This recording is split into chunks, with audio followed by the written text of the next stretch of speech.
LT को कल मैंने एनालाइज किया था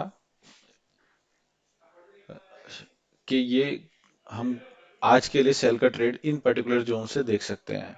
अभी हम उसको समझ लेते हैं कि उसमें क्या बेसिस था एनालिसिस का। एक दिन पहले की रीडिंग ही हमें ये बता सकती है कि अगले दिन क्या हो सकता है।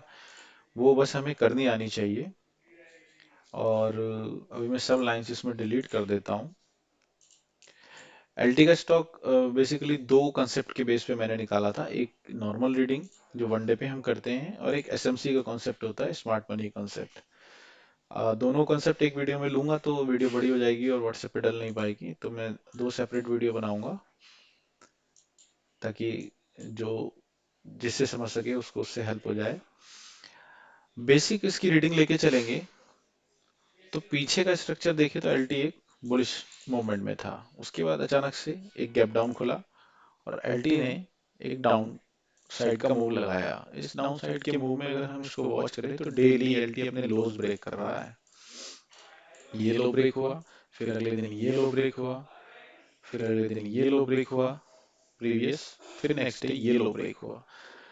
ये लो ब्रेक होने के बाद 5 फरवरी को एक ग्रीन कैंडल इसमें फॉर्म हुई, जिसने जो लास्ट कैंडल जिसने लो लगाया उसके हाई के ऊपर जाके क्लोजिंग दी। तो अगर हम इसको सिर्फ यहाँ तक रीड करेंगे तो हम ये मान सकते हैं कि यहाँ पे अगर सिर्फ प्राइस को देखें कि यहाँ से बाइंग आई, शायद यहाँ पे बायर्स आ गए। लेकिन अगर इसको वॉल्यूम के साथ रीड करेंगे तो वॉल्यूम को हमेशा, जैसे मैंने पहले ही बताया, प्रीवियस कैंडल से ही वॉल्यूम से कंपेयर किया जाता है। तो वॉल्यूम इसमें कम है, तो वॉल्यूम हमें ये बताएगा कि प्राइस जो बता रहा है कि बायर्स आ गए हैं वो पूरी तरह सही सही नहीं है। हो सकता हो कि प्राइस फिर से वापसी नीचे की तरफ चलना शुरू कर दे। तो 6 के बाद अब 7 तारीख को प्राइस गैप अप खुलता है।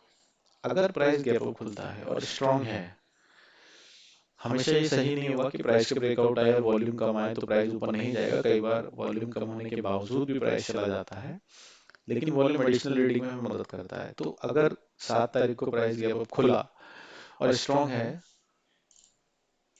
तो उसे खुलते ही ऊपर चले जाना चाहिए, या फिर इस जोन को टेस्ट करके जो ग्रीन कैंडल का हाई था उसको टेस्ट करे और वहां से ऊपर चला जाए, कुछ इस तरह से। लेकिन ये दोनों ही काम इस प्राइस ने नहीं करे। और ये हमारी जो लास्ट कैंडल जिसने मार्केट में लो लगाया था उसका हाई अपने आप में एक रेजिस्टेंस के जोन की तरह काम करेगा। जिसको ग्रीन कैंडल ने ब्रेक किया था उसके अंदर आके क्लोज हो गया 7 तारीख को। तो उस हिसाब से ये प्राइस अभी भी वीक ही है और हम इसे कंटिन्यूस सेल के लिए देख सकते हैं। और अगर हम 6 और 7 तारीख के स्ट्रक्चर देखें तो एक हायर लो लगा है, ग्रीन कैंडल का हाई और रेड कैंडल का लो। तो हायर लो के स्ट्रक्चर के हिसाब से भी अगर हम इसे ट्रेंड के डायरेक्शन में ही ट्रेड करना है तो सेकंड कैंडल के लो से हम इसको कंटिन्यू कर सकते हैं। तो ये दो जोन इसमें निकल कर आए जिनके बेस पर हम इसमें ट्रेड में सेल साइड जा सकते थे। और टारगेट के लिए हम ये कैंडल की बॉडी, ये क्लोजिंग पकड़ सकते हैं।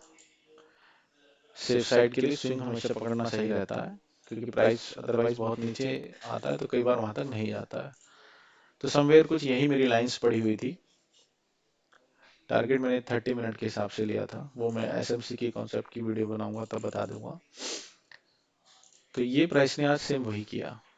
अब प्राइस को कंटिन्यू होना है तो यहीं कहीं खुलना है, या तो यहाँ से सेल हो जाना है या फिर उसको यहाँ से सेल हो जाना है।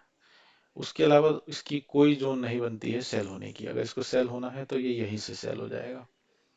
तो ये एक नॉर्मल रीडिंग थी जिसमें वनडे पे हमने इसको रीड किया कि किस बेस पे इसको सेल के लिए देखा जा सकता था कंटिन्यूएशन में। क्योंकि जिस ग्रीन कैंडल ने हाई लगाया उसमें वॉल्यूम नहीं था और उसके अगले दिन ही प्राइस रेंज के अंदर आ गया, तो हम इसे रेंज से कंटिन्यू सेल के लिए ट्रेड कर सकते हैं।